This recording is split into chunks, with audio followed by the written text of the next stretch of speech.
ജൂജീസ് favourite വേൾഡിന്റെ വചന കേൾവിയിലേക്ക് എല്ലാവർക്കും സ്വാഗതം. പ്രതിദിന വിശുദ്ധ വേദ പുസ്തക വായന 1175 ദിവസം. വെളിപ്പാട് പുസ്തകം 10 അധ്യായം. ബലവാനായ മറ്റൊരു ദൂതൻ സ്വർഗത്തിൽ നിന്നിറങ്ങുന്നത് ഞാൻ കണ്ടു. അവൻ മേഘം ഉടുത്തും തലയിൽ ആകാശവില്ല് ധരിച്ചും മുഖം സൂര്യനെ പോലെയും കാൽ തീത്തൂണ് പോലെയുമുള്ളവൻ. അവന്റെ കയ്യിൽ തുറന്നൊരു ചെറു പുസ്തകമുണ്ടായിരുന്നു. അവൻ വലങ്കാൽ സമുദ്രത്തിന്മേലും ഇടങ്കാൽ ഭൂമിമേലും വെച്ചു. സിംഹം അലറും പോലെ അത്യുച്ചത്തിൽ ആർത്തപ്പോൾ 7 ഇടിയും നാദം മുഴക്കി. 7 ഇടിനാദം മുഴക്കിയപ്പോൾ ഞാൻ എഴുതുവാൻ ഭാവിച്ചു. എന്നാൽ 7 ഇടി മുഴക്കിയത് എഴുതാതെ മുദ്രയിട്ടേക്ക എന്ന് സ്വർഗത്തിൽ നിന്ന് ഒരു ശബ്ദം കേട്ടു.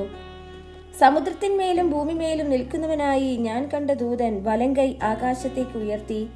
ഇനി കാലം ഉണ്ടാകയില്ല.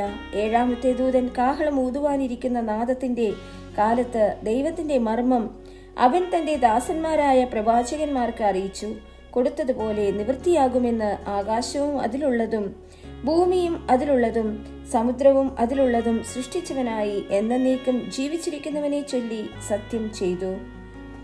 ഞാൻ സ്വർഗത്തിൽ നിന്ന് കേട്ട ശബ്ദം പിന്നെയും എന്നോട് സംസാരിച്ചു. നീ ചെന്ന് സമുദ്രത്തിന്മേലും ഭൂമിമേലും നിൽക്കുന്ന ദൂതന്റെ കയ്യിൽ തുറന്നിരിക്കുന്ന പുസ്തകം വാങ്ങുക എന്ന് കൽപ്പിച്ചു. ഞാൻ ദൂതന്റെ അടുക്കൽ ചെന്നു ആ ചെറു പുസ്തകം തരുവാൻ പറഞ്ഞു. അവൻ എന്നോട്, നീ ഇത് വാങ്ങി തിന്നുക, അത് നിന്റെ വയറ്റിനെ കയ്പിക്കുമെങ്കിലും വായിൽ തേൻ പോലെ മധുരിക്കുമെന്ന് പറഞ്ഞു.